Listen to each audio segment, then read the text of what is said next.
And welcome to another episode of Father Son Galaxy. I am Kerwin. My buddy Keith is not available this evening, so we're just going to move ahead without him, and we'll hopefully have him back for the finale for next week. But thank you so much for joining us. If you're watching us live on YouTube, Instagram, Facebook, thank you so much. We're here to talk about Agatha All Along, episode 7. But before that, wanted to give a special thank you to Miguel Santos. He is a graphic designer, college student. Met him back in May at the last Fan Expo in Philadelphia.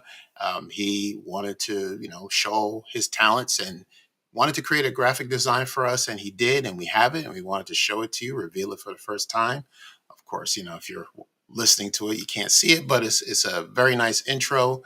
We plan to use it going forward. So when it's available, you can take a look at it. But we're excited for this, and we thank Miguel once again. So thank you very much. All right. So then, Agatha All Along, episode 7, Death's Hand in Mind, written by Gia King and Cameron Squires, directed by Jac Schaeffer.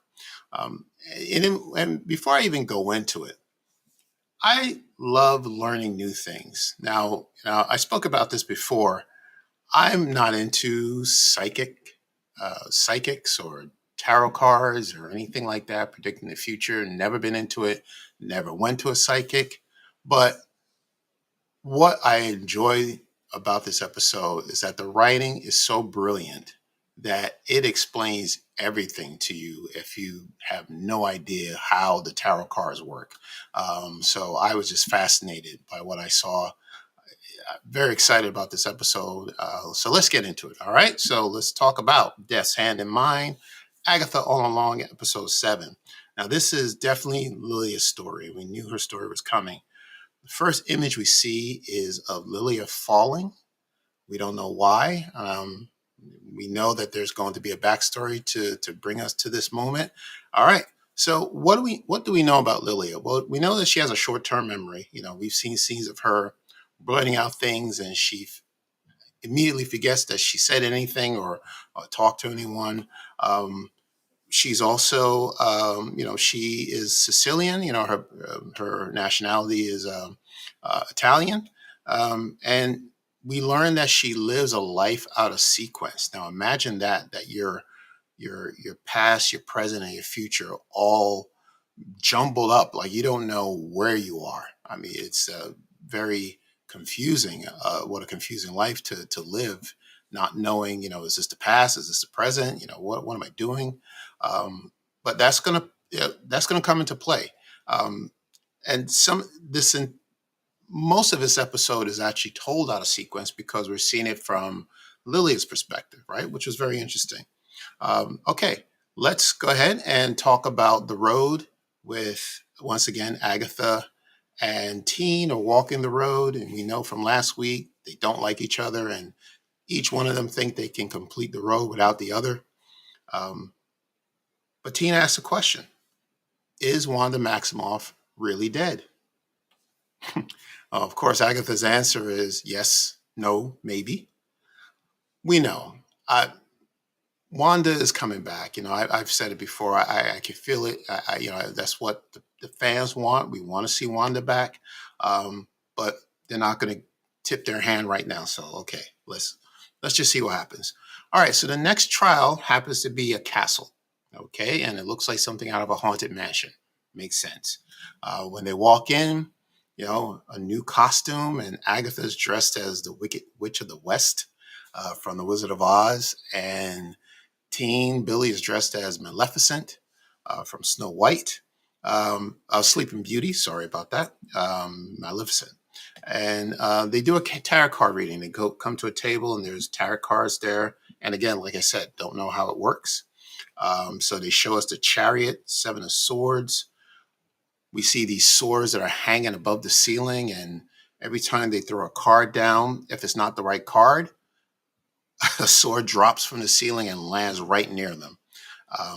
Agatha apparently doesn't know how to play the game, and she just throws down any cards, and all you see is these swords coming down. All right. And then Billy says, well, I wish Lilia was here because Lilia is the one who knows how to, she's the psychic. She's the advisor. She knows how to read these cards. So speaking of Lilia and Jen survived. They are on the ground somewhere and they're trying to figure out how to get to Agatha and Teen.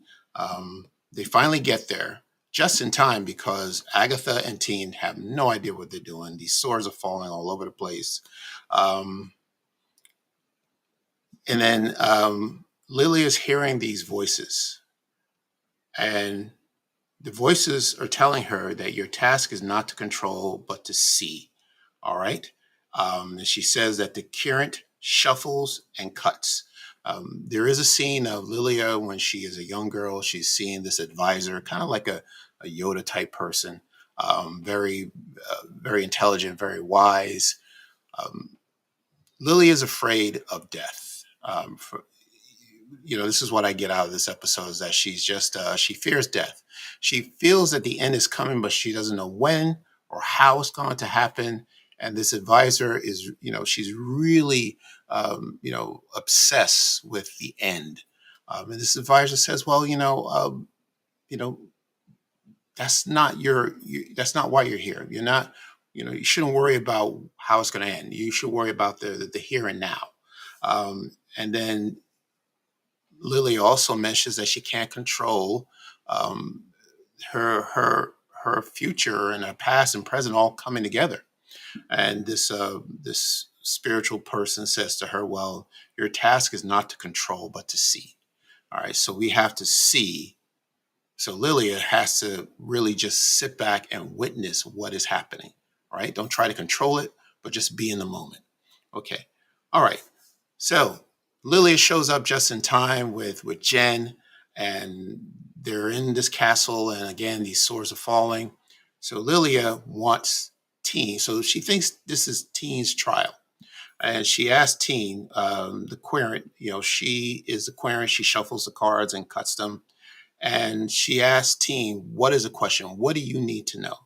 All right, what is it you need to know? And Teen's question is, "Am I William or am I Billy?" Okay.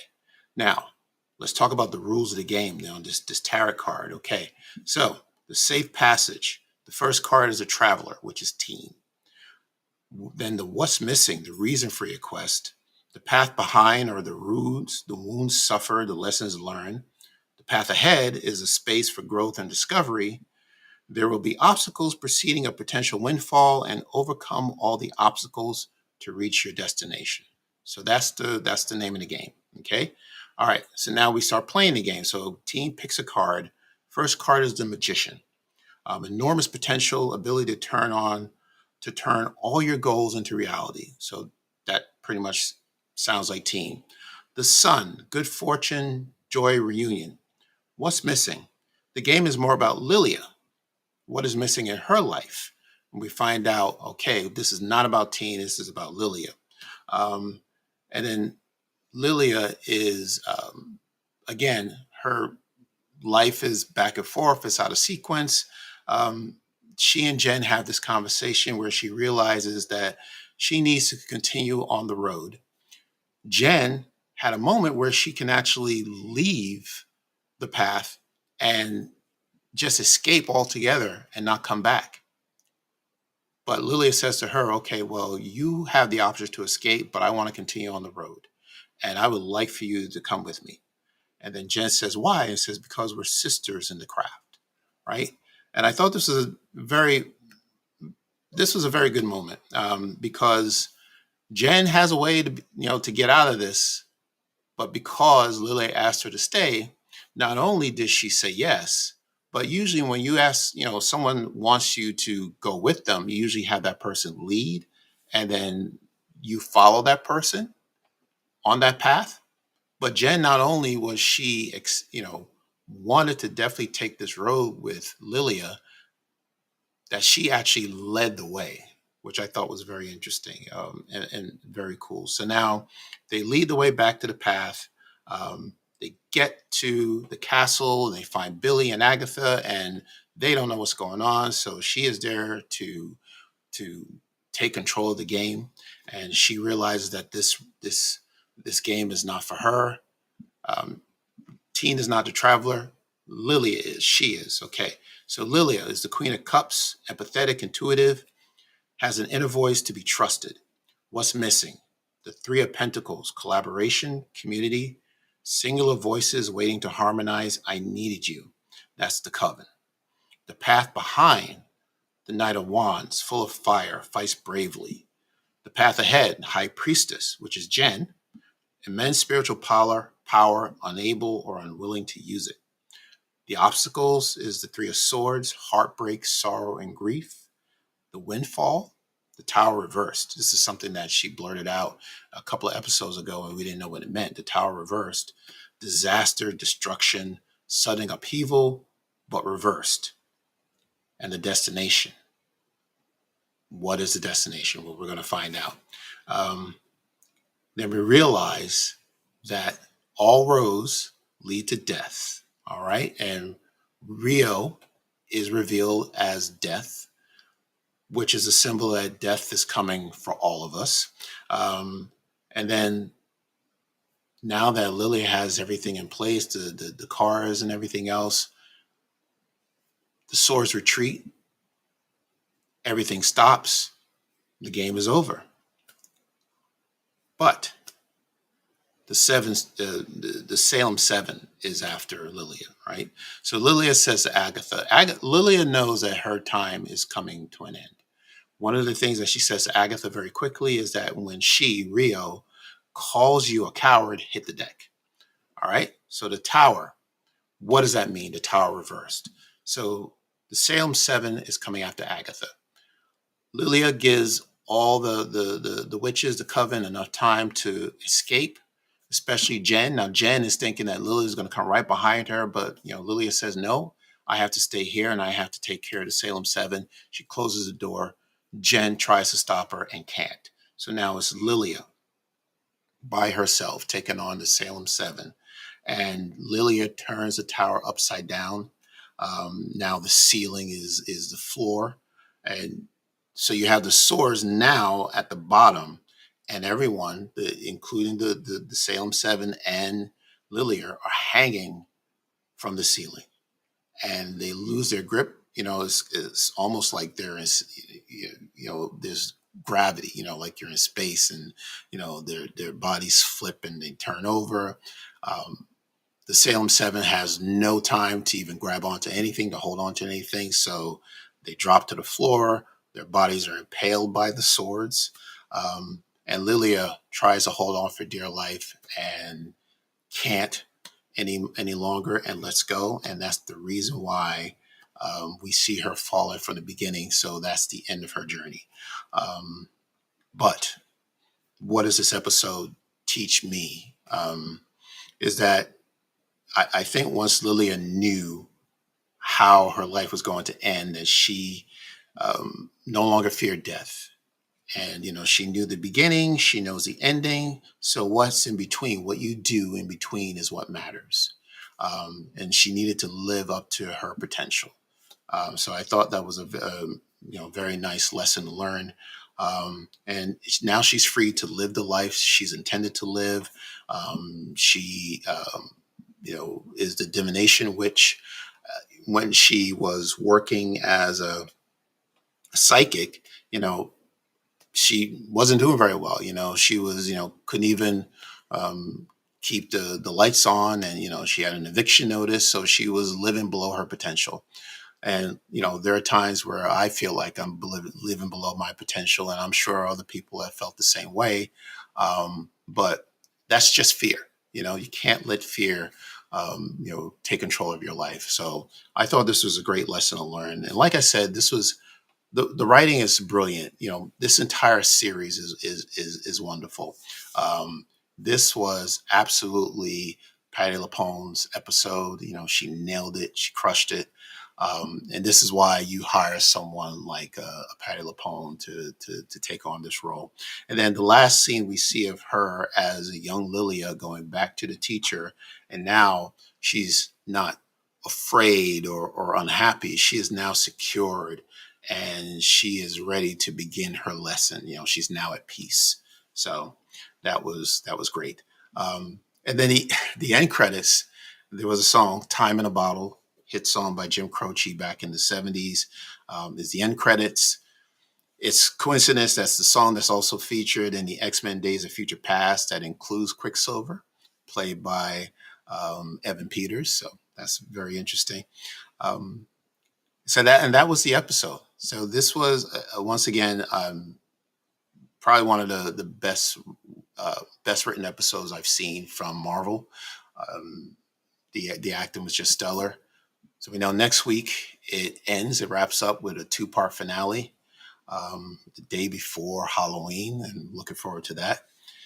So it's coming to an end. When a show is that good, you're probably not ready for it to end, but I know it has to, and I doubt that there'll be a season 2, but who knows? I guess it depends on how what we see in these last 2 seasons. All right, so that is it. So let's go into some Marvel news. So we have um, Marvel updates, okay, and one of them is about Blade. Blade removed from the release calendar. This is an article reported this past week from Variety magazine. Disney has removed the Marvel reboot of Blade, starring Mahershala Ali, from the release calendar. It was dated for November 7, 2025. Disney will release instead Predator Badlands, the 6th film in the Otherworldly franchise, on the early November release date that was held by Blade. Meanwhile, Marvel added 3 untitled projects to the schedule for February 18th, 2028, May 5th, and November 10th, all 2028. The comic book empire's decision to take Blade off the docket was widely expected after Disney CEO Bob Iger stated that in the earnings call on May 7th that Marvel will release a maximum of 3 movies a year. Of the 4 superhero films Disney previously has slated for 2025, including Captain America: Brave New World, that's still coming out in February. We got the Thunderbolts in May, and the Fantastic Four in July of 2025, next year. So Blade was the only project that didn't start production. Now, this to me is not really saying much. Of course, if Blade hasn't even started filming, it's not going to be on the slate. What is happening? Why is it taking so long to get this Blade movie started? To get a script, to find a director. I know they have multiple writers and directors on this project, and they've all dropped out of it. But I'm certain that if Blade was ready to go, that it would definitely come out in 2025, because this is the movie that we've been waiting for. I believe it was announced since 2019 that this movie was going to be made. So 5 years later, it's still not here. So I'm sure, they would have easily bumped any one of those 3 films off the 2025 movie list and put that there. But because it's not ready, we don't even know when Blade is going to happen. But we'll see, unfortunately. However, we still have a couple of other projects coming out from Marvel. So we got a Vision. Paul Bettany in Hollywood Reporter was promoting a movie that he is currently in, and he dropped a few details about his upcoming Marvel series, market his return as Vision, for the show reportedly set to arrive on Disney Plus in 2026. At the LA premiere of his new movie Here, Bettany told the Hollywood Reporter that the show will start shooting next year, and we're cooking up something that I'm really excited about, is what he said. And he joked that he couldn't reveal more because snitches end up in ditches. So, all right. So we know Vision is coming back. Also, the biggest news of the week, Spider-Man 4 has a set date of July 2026. Tom Holland's Spider-Man will swing back into theaters on July 24th, 2026. The untitled Columbia Pictures project from director Destin Daniel Cretton will debut shortly after Avengers Doomsday, which is set to release on May the 1st. All right, so again, I'm just going to tie into Avengers. Spider-Man Far From Home did the same thing. That was released 2 months after Avengers Endgame. And that movie grossed over $1 billion globally. So big, big deal about this Spider-Man film. Keith, if he was here, he would be dancing up and down that we have a July date set. All right. Um, During an appearance on The Tonight Show with Jimmy Fallon, Holland did confirm that this fourth Spider-Man movie would begin production in mid-2025. So this is going to be 2026 is going to be a big year. 25 too, but I mean, we're going to have Star Wars movies and Marvel coming out the same year. We got The Mandalorian and Grogu, and we got Spider-Man, um, Avengers, Doomsday. You know, at least those three films, as far as we know. And on Disney Plus, we got Ahsoka season 2 coming out in 26. We have Vision, so not bad, not a bad start for 2026. That's something to look forward to. So I'm glad that Marvel is full steam ahead, and they've got untitled projects that are coming out in 28. So they're going to keep on going. All right. So that is it for this episode, everyone. So thank you so much. I just want to thank our patrons, Boraxium and Mary B. Um, you know, we can't do this without them. So we just thank you for all you do. We want to, again, talk about the logo. So right now, if it's ready, here it is. We're going to show you this new logo. It's pretty cool. All right.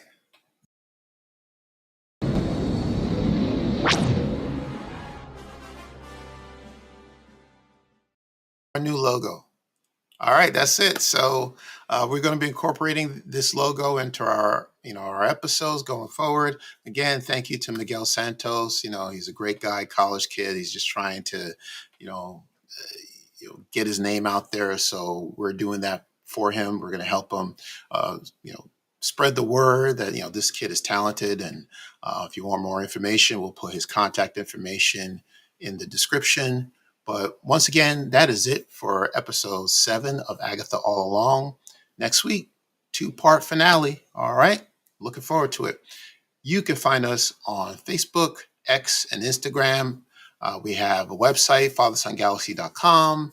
You can reach out to us on email at keyard@fathersongalaxy.com. Check out our websites for updates, information. We have a merchandise store, sweatshirts, hats, and coffee. Sweatshirt. I'm wearing one of my sweatshirts right now, as a matter of fact. So if you're, trying to look out for something, for the winter time, or it's starting to get cold. All right. So we got mugs, for your coffee. Just take a look, maybe you'll find something you'll like, and, you'll be supporting our show. And we'd love that.